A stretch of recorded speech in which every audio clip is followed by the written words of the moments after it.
And we have to learn how to reconnect with who we are, not who we were. It's who we are with what we've learned from the past, to discover what we may need now and to reconnect with our values and our sense of purpose and meaning.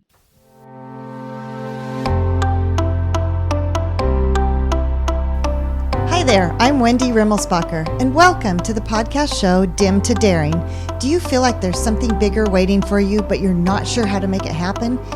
You're in the right place. I'm here to bring you inspiring stories, powerful insights, and practical strategies to help you reignite your spark, realign with your purpose, and take those bold steps towards the life you were meant to live. Let's dive in, because you're not finished yet. You're just getting started.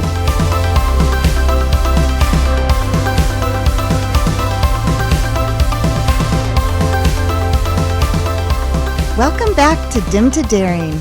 I'm your host, Wendy Rimmelsbacher, and I'm so glad you're here.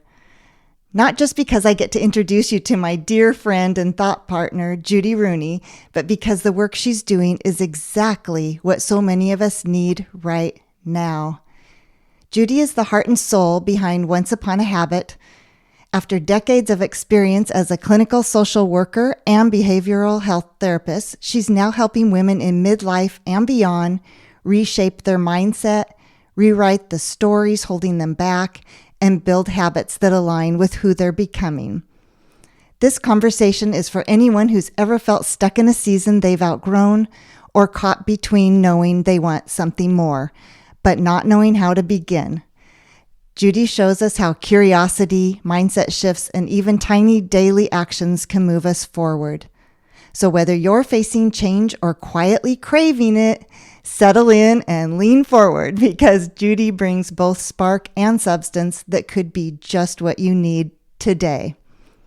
Judy, welcome to Dim to Daring. I'm really glad you're here. And not just because you're someone I love teaming up with, but because your message is one our listeners need. We've known each other a long time, and I've seen your work evolve in powerful, soul-deep ways. Your devotion to helping women move forward with clarity and courage is something I'm completely aligned with, and your passion is unmatched. Oh, Wendy, that's a lot. Thank you. Well, that is you, and I'm so glad to have you on this show today. Thank you. Thank you for having me. I'm excited to be here, and it's nice to partner with you in this way.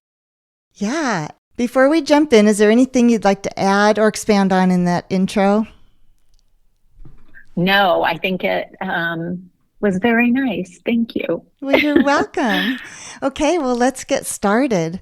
I'm going to start off with talking about your journey. So your journey has included some powerful pivots, and I want you to highlight these for the listeners. You transitioned from nonprofit work to clinical social work and then to speaking and coaching. So what signs or feelings let you know it was time for a shift? Yeah. I started out my career in medical social work, working in hospitals and psychiatric care. And when the demands of my family changed, so did my career plans, because I wanted and needed to be there for my family. And I think the chaos of family life really was the discomfort that moved me into different experiences, both personally and professionally. So I took some time away from my professional career to primarily care for my family. But then I missed that work. So I interspersed volunteer work to where I could be flexible with my schedule while still having that connection and the external activities that sort of lit me up. And especially about caring for others besides my family. So I allowed myself to try new things as a volunteer, which exposed me to all kinds of challenges and experiences that helped me grow and expand. Like being on the school board, which is where you and I had a great interaction and connection. Yes. Yeah.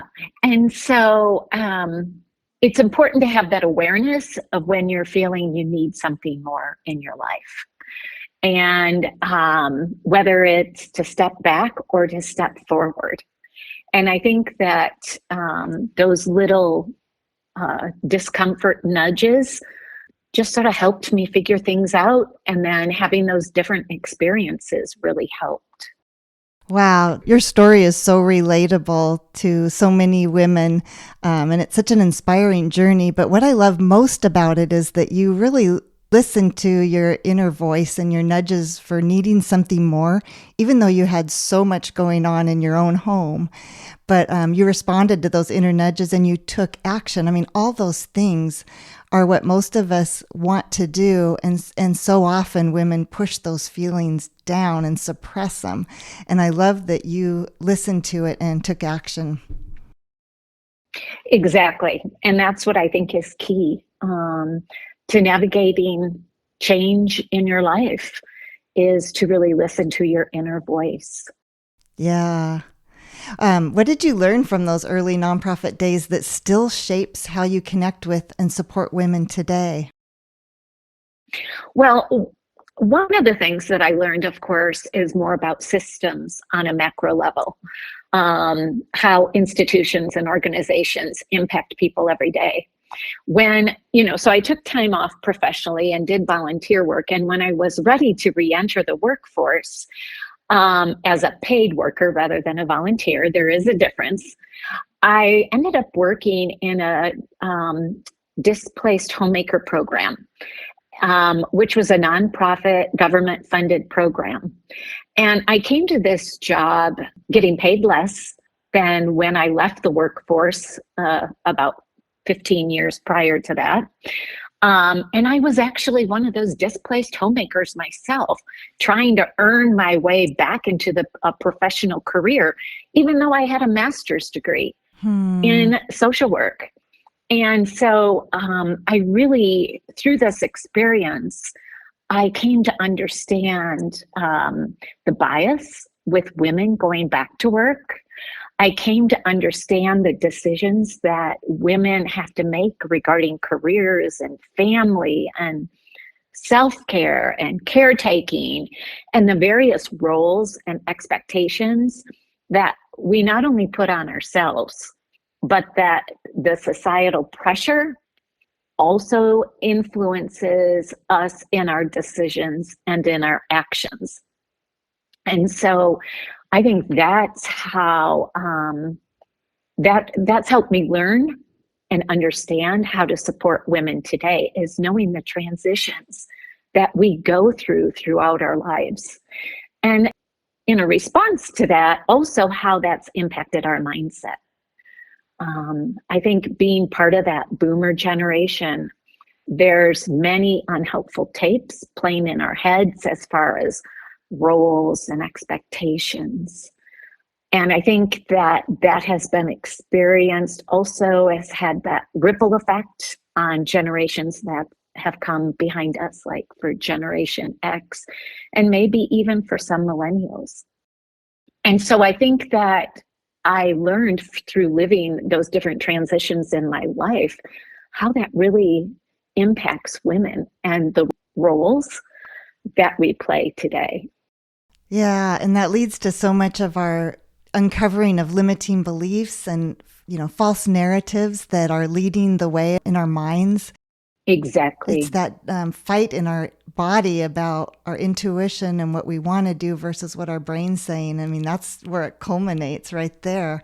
That's beautifully said, Judy. It almost, when you first started talking, it made me think, how I love shoes, and a girl can't have too many shoes, but it makes me think when you were first saying that, like, how you had to take a step backwards into this stage of your life with less pay as you get back into the workforce. It was almost like trying on a shoe that doesn't really fit, but they don't have your size, but you're going to wear it anyway for now because you like where it's going. You can see where it's headed, and it just, I don't know. I was trying to stretch with this analogy with shoes, but that's what popped into my mind, was that sometimes it doesn't fit quite right, but we're going to wear it anyway. Yes, exactly. And it's like allowing yourself And there's a whole mindset shift that goes with that. Like I had to accept, I have to take this step back to move forward. I had to allow myself to be a beginner again. Yes. And I didn't want to do that. I mean, that is, I'll tell you, my ego was hurt Oh, from I that. bet. Like, are you kidding me? I'm going to get paid $9 an hour. I mean, it was like, Yeah. what? But it was nonprofit. It's like, and I had to look at the mission of what I was doing and the people I was working with. And that's the part that connected for me. It doesn't matter what I'm getting paid. It's a step in the right direction. And I'm working with women and people that I love and care about. And I Yes. know I can help. And so that's what I had to shift my mindset about. And you had that vision. It was more than just the moment, it was the vision for your ongoing days involved in this organization. But that's such a great reminder of how every chapter of our life contributes to who we are now. And each lesson leaves an imprint. Together, they create, just this unique stamp of authenticity and the gifts that we're meant to share. And that story really tells it all. Yeah, exactly. And this position was only for 1 year because then the funding was cut. Oh, okay. And then I found myself, it was a 1 year position, which I love. I mean, I wasn't expecting that, but that's what it ended up being. But then that's when I was able to then take my next step and work as the executive director at the Willow Center for Grieving Children. So you're right. There's every experience just prepares us for the next. Even though we may not be aware of how that's preparing us, it does prepare us for our next step. Absolutely. Well, yeah, and that is a great example because that Willow Center was a big role you filled and did it so well. Tell our listeners a little bit about that career choice and what you did and what the Willow Center is. Well, the Willow Center for Grieving Children is a program for children and families who have experienced the death of a loved one. It's a support group model where the program offers support groups for kids and families twice a month. And there's no other program like this between Boise and Spokane. And so we provide services for that whole region. I was one of the founding members of Willow Center back in 1999. That was one of my volunteer things that I did. And it turned into more. And they were looking for an executive director. And I decided to throw my hat in the ring. And because of my involvement and experience with the Willow Center, I was hired. And I'll tell you, it was a hard job. And it's one of those things that I wasn't sure I was totally prepared for with my qualifications. As far as, I didn't know how to do QuickBooks. I didn't know a lot of the profit and loss and all of that other financial aspects of an organization. But you know what? I learned, and I sought help to learn how to do those things. And I think so many of us as women, if we don't have the 100% of the qualifications that jobs are looking for, we don't step out and apply because we think, oh, well, I don't meet all the qualifications. And so we cut ourselves short and we don't apply and we miss out because we end up discounting our ability to learn and our ability to flex. Whereas men, and statistically this has been shown that men, if they meet 60%, I think it's 60% of the qualifications, I think that's right. They'll apply. Yeah, they'll apply for a job. Whereas women, we don't. But so that was a huge step for me to do that. And I am really proud of the work that I did. I was the executive director for 5 years there. And I really brought the organization forward, just doing, not only navigating the program and enhancing that, but just, getting the word out in the community and bringing the awareness of death education and grieving and bereavement and how to care for ourselves and others, and the impact of loss, not only on children, but families, with the focus mainly on children. But we know that when adults grieve better, children grieve better. So it's providing services for the whole family. So Wow. I did that, and that's where I learned a lot myself. But one of the things that I realized through that process and this experience was that it was a lot of it. I mean, most of my job was administrative, right? Running the organization, the nonprofit. But I missed that one-on-one connection with people. And so after 5 years, again, that nudge when you ask, like, where was the discomfort that made me realize I was ready for something more?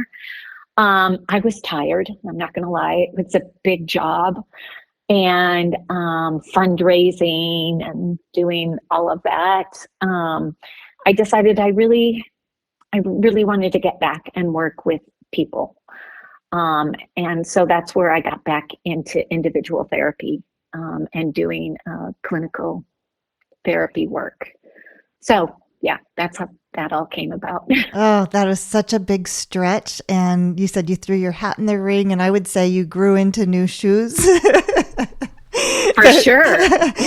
But to use your shoe analogy. Yes, I'm keeping that thread going here. But no, it's so beautiful, because that study you said about women not taking on anything unless they can check off every box of what they want in a new employee. And then they shrink and say, oh, I don't have all the qualifications. And you stepped up in a big way. And I know you, and you have that self-belief too, that you'll learn it, and you have resources and people. You have a great, strong circle of friends that will help you if you get stuck somewhere. And you're just set up for success. And I love your journey. It's so rich. I think a lot of listeners might be wondering if their own pivot is a sign of failure or just a signal to grow. And that holds them back until they answer that question. So hearing your story, I hope that helps normalize their discomfort and they decide to step out in a big way like you did on that journey. But you have so much more. You've even grown so much more from that experience, haven't you? Yes, I have. But to attend to what you just said, I think that we have no failures. We just have experiences. And so it's our mindset to understand perhaps the outcome wasn't what we were expecting, but we have learned from that experience that's going to take us to that next step. And so I think it's so important that we keep our mindset. I mean, failure involves, like, that sense of failure involves so much shame and guilt, and that's not necessarily helpful for us. It's a matter of recognizing, okay, where have I learned? What did I learn through this process? And how is that going to help me take my next step and get to where I want to be? And really shifting your mindset to one of being, it's not that you failed again. It's recognizing I'm still learning. It's a matter of recognizing I need to be a beginner again, and that's okay. I don't have to get it perfect. Small steps forward still count. It's all those mindset shifts that really help us navigate all of the transitions in our lives. Yeah, and it's also just saying, like, kind of distill from Mel Robbins at 5, 4, 3, 2, 1 and taking action. And it's telling yourself, I'm ready enough. Let's go. Let's try this. We did that as kids more often than not. And then once you become an adult, it's as though we're supposed to know everything and we don't need to learn. We don't need coaches. And that's not right. We do need coaches, and we need strong friends that will show us some skills to succeed in the next thing we try. And we should never stop trying something new. Exactly. We need to have that child's mindset, right? Yes, to take the risk. That's right. Yeah. But it's so hard because as an adult, we start that negative bias takes over, right? It does. And we start thinking, well, what if this? What if that? And it's like, wait, stop. And if we reflect back on how successful we were when we had different challenges, that we were able to step forward and we navigated things and we learned to rely on our strengths and talents and the support of others, as you say, then we can do just about anything that we want to do. Yes, and nothing feels better than when you've succeeded on something that you failed on before, but you got it right. It's such a celebratory moment when you've overcome some fears and some struggles. Yeah. And I think that's one of the things, Wendy, in the workshops that you and I have provided, that we have encouraged women by providing them that connection and that validation to go ahead, to take the step. And I think one of the things, as we age, we're at risk for, especially in midlife and beyond, we're at risk for feeling perhaps unseen, discounted, devalued. And it's quite to the contrary. I think we have so much more to offer. But it's part of what society has put on us, and we have to break through that myth. Yeah, we sure do. And I think for me, I'll speak for myself. I feel so much of the emotion in the room and from others that I let sometimes that supersede what I want and what I feel for myself. And so that gets in the way of being me and doing what I'm driven to do. And that speaks to just what you were saying about as we get older, we feel like, we're pushed aside or society pushes an older person aside. But really, we can still keep shining at any age we are by just showing up and trying new things and being relevant and just learning, putting yourself in situations where you're taking a class and you're shoulder to shoulder with other women who are looking for someone brave right next to them to connect with. And I've loved that about the workshops that we've hosted together locally. There's been so much sharing. The women have been so incredible at sharing some stories that they've inspired each other. And it's really been a beautiful journey for you and I to hold these workshops. But what stood out to you about the women who showed up in particular? What do you think they were craving or just beginning to believe again about themselves? Well, as I said, I think they were craving the connection and validation and encouragement to be who they wanted to be. And I think as we move through different transitions in our lives, whether it's the empty nest or a career change or retirement or a lifestyle change, whether it's divorce or some other kind of loss in our lives, it's a matter of having that awareness of how it impacts our sense of self. And sometimes it takes us a while to get our footing back. And we have to learn how to reconnect with who we are, not who we were. It's who we are with what we've learned from the past, to discover what we may need now and to reconnect with our values and our sense of purpose and meaning. I think that for a lot of women, not just those that have attended our workshops, they're often feeling stuck because of that cultural conditioning that I just mentioned, that we're taught that we have to be selfless, we always have to be accommodating, we have to quiet our own desires, we have to prioritize others first, otherwise we may be seen as being selfish. I think that's a reality for a lot of us. And yes, I think so too. It's a conditioning that society has placed on women. yeah, and I think that that's one of the things that we provide as number one, an opportunity for women to invest in their own growth. And I love that because as women, we're not used to doing that, especially of our generation. Right. I think the baby boomer and the Gen X, I'm not sure we're used to that. I think the millennials and below are very used to that, investing in themselves and their own growth. Whereas we've needed to seek permission to do that. Right. For the younger generations, the millennials and Gen Xers, they just don't have the time right now to do so. And there's so much online that they take, Oh, yeah. Use as a great resource for them. But in time, I think they'll also notice that they're wishing for more connection time too, because that's such an important component. Absolutely. I think the other thing that keeps women stuck is this fear of disruption. We get so especially when we get to midlife, we're sort of used to knowing what we know and doing what we do best, what we're used to doing. And when we change our mindset and we realize I want something more, we have to change our behavior. We have to change boundaries. We might have to reassess relationships. And that can really feel risky, especially when you've worked hard to maintain a certain sense of harmony in your life. Yeah, the uncomfortable that we know is better than the uncomfortable we don't know. Exactly. Yeah. And I think that keeps people stuck from making change.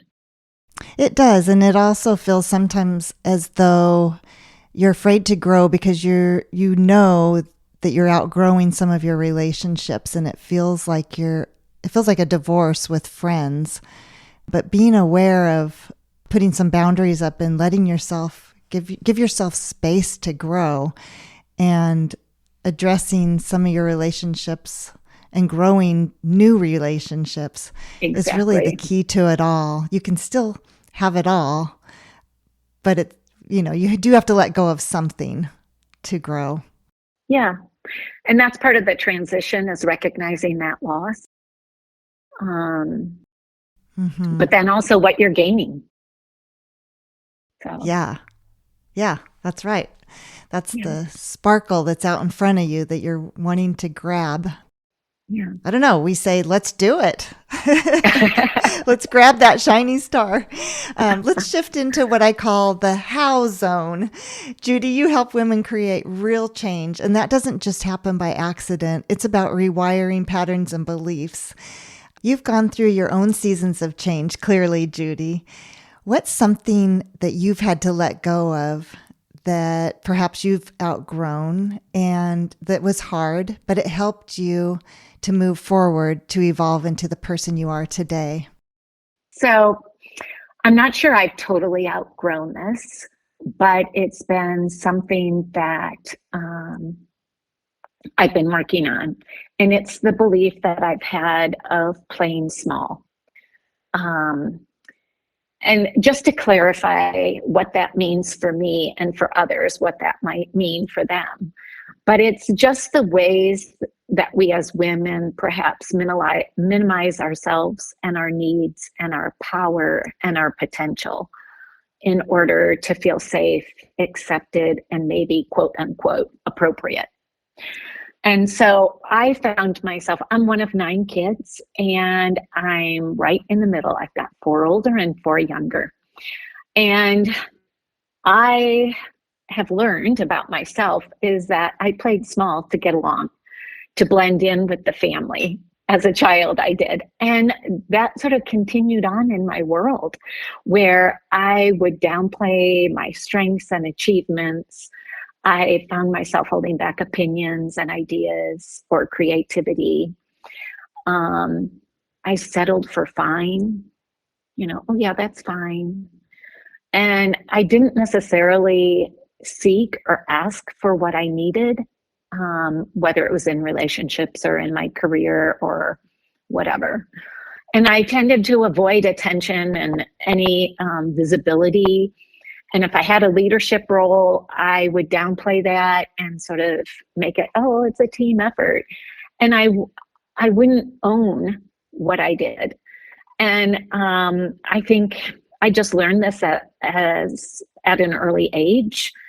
And I feared judgment or backlash, and definitely imposter syndrome was part of that. And so I had to sort of name it, first of all, become aware of it and name it. And I still continue to feel challenged with playing small. And I've had to try new behaviors and shift my mindset for sure. And I think our mindset is everything. So it is. And your dynamics of being right in the middle of 9 kids, not many people can even relate to that large of a family. I know I can't, but I can understand when I hear you say, just trying to fit in and not stand out too much, and trying to probably be the peacemaker. Yep. At times, making sure everything was smooth. I can see that is a necessary role in a big family like that. And isn't that wonderful that one day you decided to question that and give yourself some space to hold yourself differently in your space? Yeah. I think one of the other things that I learned about my own self is that I used to have this belief I had to be productive to be valuable, and that rest was something I had to earn, and that if I slowed down, that meant I was falling behind. And I still, again, struggle somewhat with this, to just put it out there. Rest is hard for me. And so, I downplayed my strengths. I avoided attention. I would brush off recognition. But then something started to shift, and I noticed those old scripts aren't working for me. And I got real curious. About where they came from, and who I might be if I didn't play small. And I started getting brave. I can see your braveness today. Yeah. Well done, Judy. Yeah. Thank you. Yeah, I'm blushing if you can't see right now, but yeah. Yes, you're out of your comfort zone right now. But really, the mindset shift really is staying curious and staying positive for me. That's become my compass. That if I notice, to go back to originally that little nudge that something feels off, it's like I have to get real curious about it and have that curious mindset and not pretend that everything's fine, and to be open to what's going on, what's really happening for me. So yeah, that's it. Yeah. I love that word curiosity, because it really does drive some inner, deeper thinking about ourselves. And we don't pause enough. Really, most of us the world moves very quickly, and there's interruptions galore, whether you're looking at your phone or you've got other people in the house that are interrupting your thought process. But being curious and digging deep about what's happening inside of us, or why we're reacting in a certain way. Because sometimes it's out of habit that we always respond when that person does this, I always respond this way. But, reframing it and changing your mindset around it, or asking them questions about what just happened. I don't know, you can really change your future with some of the questions we ask ourselves. Absolutely. And I think that curiosity is key to developing that awareness of how you think, how you act, decisions you make. So yeah, so I'm really staying curious. That's my thing right now. That's great. Yeah, I like that. And that's not even your word of the year. No, it's not. My word of the year is elevate. But to elevate, I have to be curious, right? Okay, that's a step to get to elevation. Yep. Mm-hmm. Okay. Would you tell the listeners a little bit about your Feel Good Effect framework and how it supports the kind of meaningful change you guide women through? Absolutely. The Feel Good Effect framework was created by Robin Conley Downs, and it's a gentle, science-informed approach to personal growth and well-being that really aligns beautifully with the kind of meaningful mindset shifts that I guide women through, especially in midlife and beyond. And it's what guided me through part of the change that I made. I was listening to podcasts, and I came across her podcast, Robin's podcast, about the Feel Good Effect. And then I went through her training, and I just really found that at the core, it's about the feel good effect is about moving away from perfectionism, pressure, and all or nothing thinking toward a life grounded in clarity, compassion, and small, consistent steps. I think we get used to, like we said, autopilot and rigid routines, and we strive to get it right. And this framework really encourages women to think like, what would feel good for me now, and what's sustainable for me. And so that's what I love about the feel good effect. It's a framework that supports putting your mindset first and looking at progress over perfection, addressing that all or nothing thinking instead of thinking we have to do things perfectly. It's a matter, and we have to do it 100%. It's supporting building habits that last, and to have compassion for ourselves for not doing it all and just taking those steps forward. And it definitely involves aligned action. Like, change becomes possible when our habits are really rooted in personal values and clarity. And that's where real growth happens. Not from forcing, this is the way I have always done it, or one size fits all plan, but taking intentional steps that support who you are becoming and who you want to become. So, yeah. The first time you introduced me to this, it was just enlightening, because instead of sitting, I guess what it taught me was, instead of sitting in the moment and feeling what I'm feeling, which might be, for an example, just like, this podcasting journey I'm on, it seems like there's always some piece of technology I need to learn. And at times, I know you can't imagine this, but I can get very frustrated at some of the technology problems that arise. But you are such a patient person. I can't believe that you would. You've got perseverance, Wendy. I have perseverance. I don't know about patience, but I do have an extreme amount of perseverance. Like, I will work through it. But what this taught me was, like, how do I want to feel, further down the road when this is working well? What does that look like? And going there instead of living in this moment of gripping too tightly and being frustrated at the moment. It just transfers your energy. And I thought it was a very powerful experience to learn about this feel-good effect. Yeah, I think it focuses on how you want to feel and identify feeling words, because so much of what we focus on is the outcome of what we want to achieve. But if we look at that emotion, like, how do you really want to feel? And then think about the steps and the actions that we take towards that feeling, then we feel successful with every step that we take, because we have the intention of connecting with how we want to feel, if that makes sense. Yes. And so I think we skip the feeling. Yeah, it is. We skip the feeling part and we go right to, this is what I want to achieve, or this is the outcome I'm going for. But, we're not going to reach that if we're not feeling it with each step, intentional step that we take. And so it's a matter of asking, if I do this, is this going to help me feel joy? Is this going to help me feel successful? Is this going to help me feel at peace? And when we can answer those questions, then each step is progress, and we can feel good about it, because who knows what the outcome might eventually become through the process. Right. I don't know. Right. So that's why I really like, and it shifts your mindset.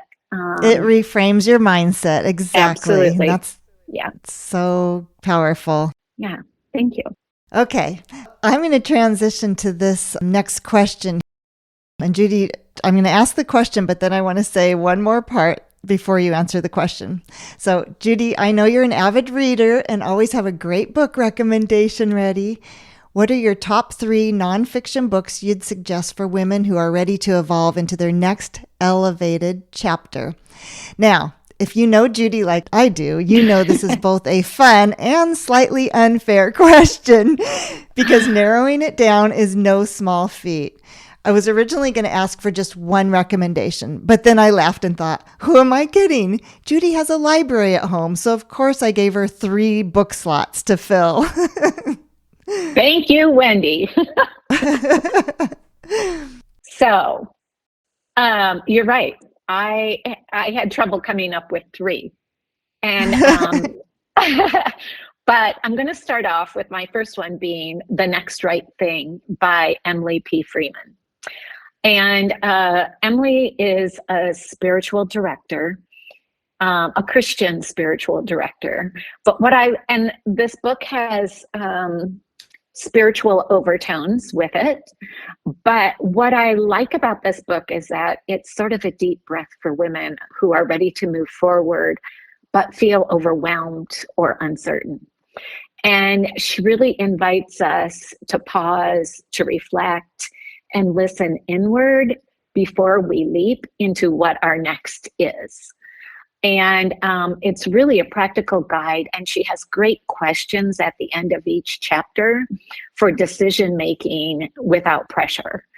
And she has gentle reminders that you don't need to have a 5-year plan, but just one intentional next step, which I love, and that really works for me. It has a deeply compassionate tone that really honors the season of life that we're in. And so for women in midlife and beyond, I really love this book. It's one of her favorites. She also has a podcast, of course. I listen to a lot of podcasts, and I love her voice and her meditations. They're so calming and soothing. So I put a lot of things into that one recommendation. The second book is Radical Joy by Karen Wohlrund.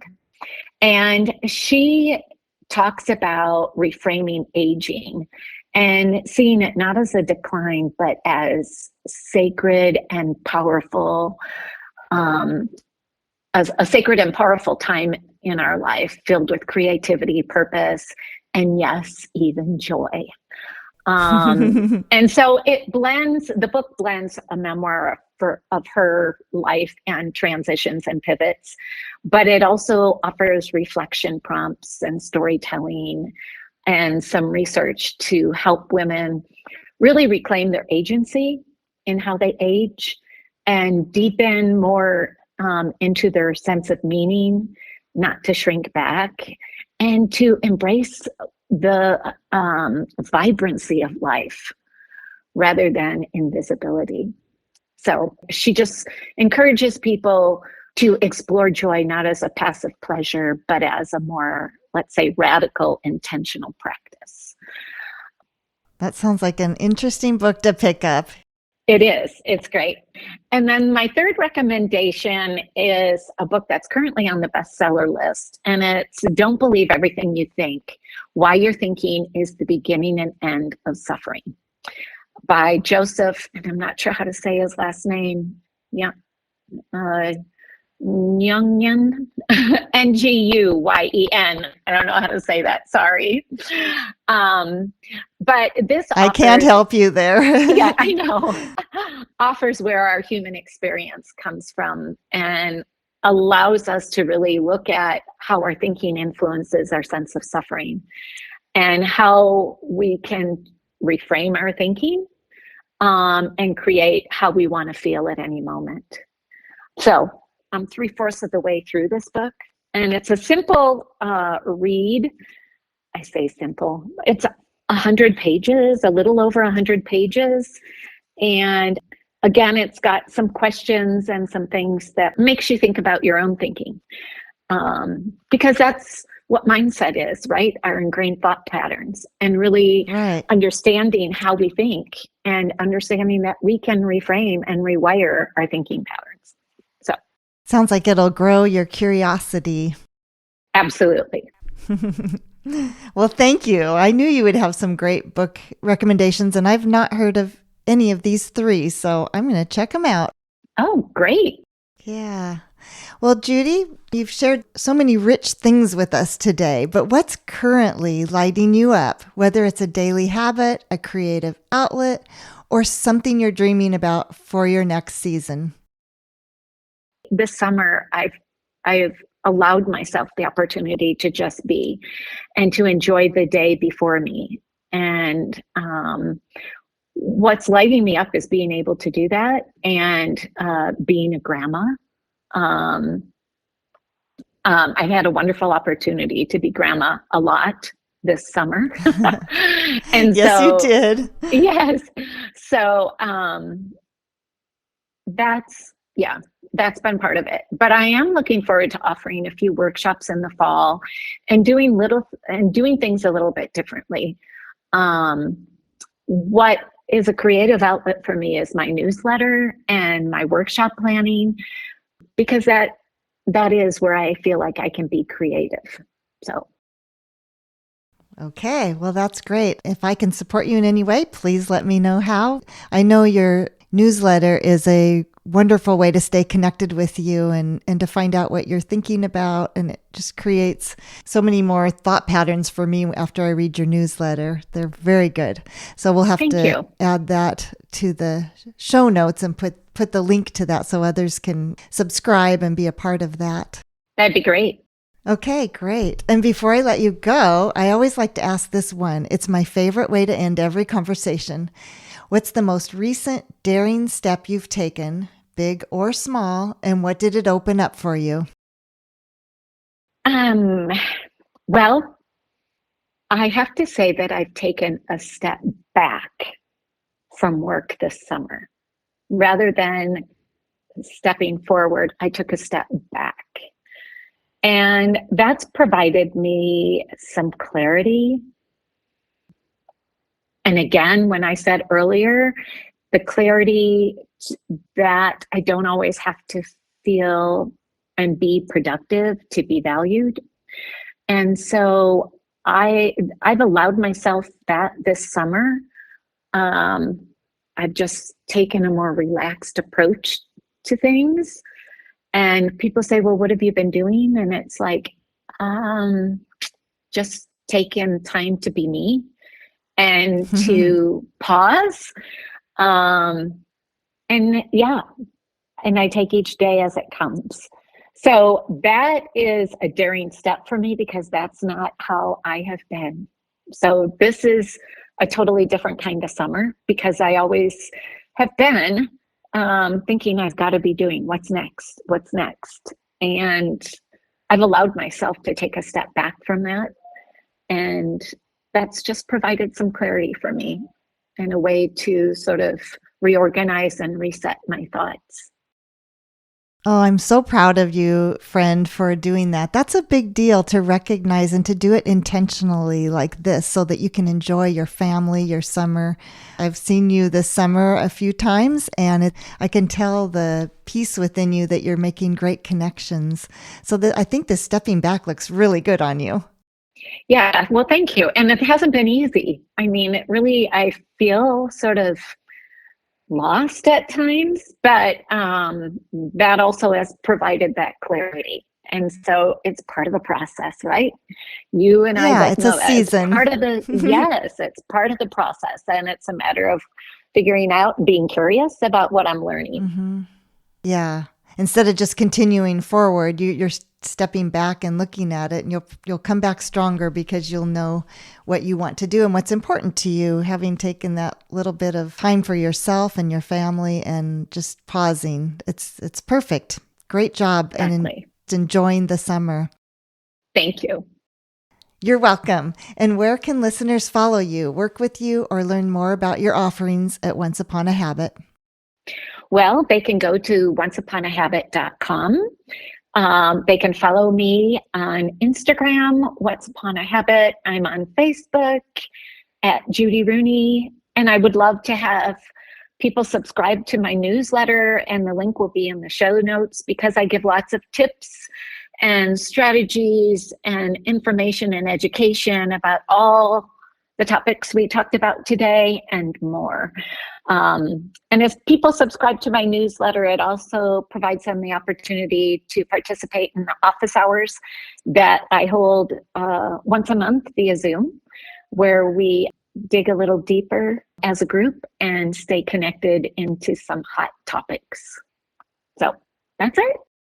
Sounds great, Judy. I'm happy to put all that in the show notes, make it easy for the listeners to click and connect with you. Thank you. What a feel-good, habit-shifting kind of time we've had today. Thank you for showing us, Judy, what's possible when we lead with clarity and heart. Thank you. And to you, listener, keep honoring what lights you up. The next version of you is worth it.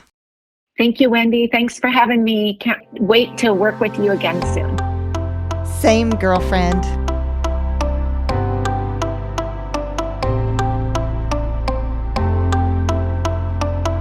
Thank you so much for joining me today on Dim to Daring.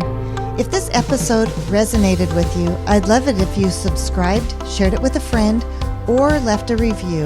It helps more women just like you discover the show. Remember, you're not finished yet, you're just getting started. Until next time, keep daring to grow and shine.